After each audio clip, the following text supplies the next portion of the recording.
అదే తాతయ్య నేను చూసింది. ఏరా నీతి లేని కుక్క,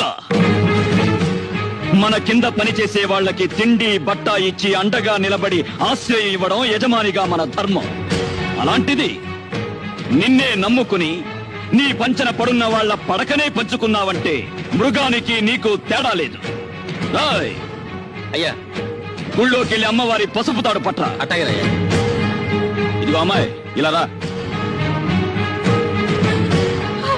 ఏ చేతులతో అయితే ఆ అమ్మాయి జీవితాన్ని నాశనం చేశావో అదే చేతులతో ఆ అమ్మాయి మెళ్ళో తాళి కట్టి కొత్త జీవితాన్ని ఇవ్వు. ఇదే ఈ పాపారాయుడు తీర్పు. పాపారాయుడు, నీ తీర్పు మార్చు.